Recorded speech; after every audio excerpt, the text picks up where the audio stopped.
بسم الله الرحمن الرحيم الحمد لله رب العالمين والصلاة والسلام على أشرف الأنبياء والمرسلين نبينا محمد وعلى آله وصحبه أجمعين أما بعد.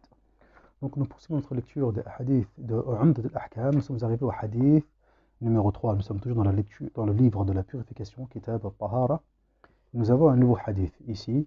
Donc عن عبد الله بن عمرو بن العاص وأبي هريرة وعائشة رضي الله عنهم قالوا قال رسول الله صلى الله عليه وسلم ويل للأعقاب من النار رواه البخاري ومسلم. Donc ici dans ce hadith, selon Abdullah ibn Amr ibn al-As radallahu anhu, radallahu anhuma, wa Abu Huraira et également Aisha radallahu anhum, le messager d'Allah sallallahu alayhi wa sallam a dit: malheur à ceux qui n'ont pas mouillé correctement leurs talons, ils seront châtiés, eux et leurs talons, par le feu de l'enfer. Un hadith qui est authentique, rapporté aussi bien par l'imam al-Bukhari que par l'imam Muslim. Ce hadith, barakallahu fikum, pourquoi le prophète sallallahu alayhi wa sallam a dit cela? Parce qu'il a vu des personnes dont les talons étaient encore secs, dont les talons étaient encore secs. Voilà pourquoi le prophète sallallahu alayhi wa sallam a dit cela. Wailun lil a'qabi min an-nar. Malheur à ceux qui n'ont pas donc laver correctement leurs talons.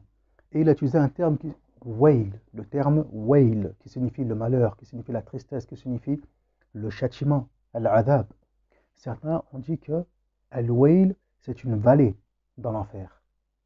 Al-wailu, c'est une vallée qui se trouve dans l'enfer.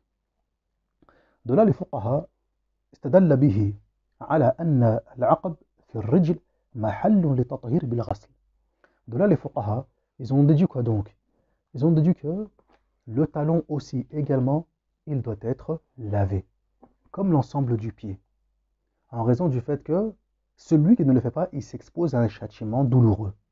Et dans une autre version du hadith, le prophète sallallahu alayhi wa sallam dit: asbiru al-wudu. Asbiru. Donc, laver correctement. Asbiru, aller jusqu'au bout de la limite du membre qu'il faut laver. Asbiru al-wudu. Comme on peut le retrouver également dans les recueils de hadith authentiques. Et de ce hadith, justement, les fuqaha, ils ont déduit que les pieds, on doit les laver et non les essuyer, comme le disent par exemple les shi'a. Tamam. Donc, قال Ibn al-Attar, donc il nous dit Ibn al-Attar, rahimahullah ta'ala, que ici, on voit clairement que c'est une preuve que le pied, on doit entièrement le laver, étant donné que dans la langue arabe, si on ne lave pas, on n'utilisera pas le terme asbiru, qui signifie laver correctement. Tamam ya ikhwan, jamil. Et d'ailleurs, il y a un imam shafi'i, min al-mutaqaddimin, l'imam Abu al-Fath Salim al-Razi, rahimahullah ta'ala, qui a écrit, barakallahu fikum, une risala. Il a écrit un épître rien que sur cela. Al-Risalatul Musannafa fi Taharat al-Rijlain fi al-Wudu. Donc il a écrit toute une risala sur le fait de quoi donc? De laver les pieds. Comment on doit faire la purification des pieds dans les ablutions. Tamam ya ikhwan, jamil. Donc ici dans ce hadith, qu'est-ce qu'on voit encore? Donc wujub ghasl jami' al-a'dha. On voit qu'il est obligatoire de laver l'ensemble du membre et que s'il manque ne serait-ce qu'une partie de celui-ci, jazakumullahu khairan, alors les ablutions, la purification elle n'est pas valide, car il n'y a aucune différence entre, barakallahu fikum, un membre qui n'est pas du tout lavé et un membre dont il manque des parties qui n'ont pas été lavées. C'est exactement la même chose. Tant que le lavage n'est pas complet, c'est comme s'il n'avait pas été réalisé. Et de ce hadith, on voit aussi également quoi donc?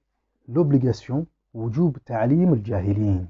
On voit l'obligation d'enseigner aux ignorants, jazakumullahu khairan, en tout cas enseigner les sujets de la religion que certaines personnes peuvent ignorer.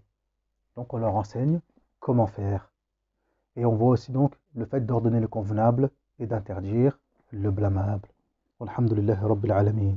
Donc voilà un peu ce qu'on peut tirer de ce hadith comme fawaid fiqhiyya muhimma. Donc comme leçon bénéfique importante en ce qui concerne le fiqh le droit islamique, la jurisprudence. Walhamdulillah. On va s'arrêter là, Inch'Allah tabaraka wa ta'ala, et on poursuivra lors de la lecture suivante avec le hadith suivant. Walhamdulillahi rabbil alamin. Wa sallallahu ala nabiyyina Muhammad wa ala alihi wa sahbihi ajma'in. Subhanaka Allahumma wa bihamdik. Ashhadu an la ilaha illa ant. Astaghfiruka wa atubu ilayk.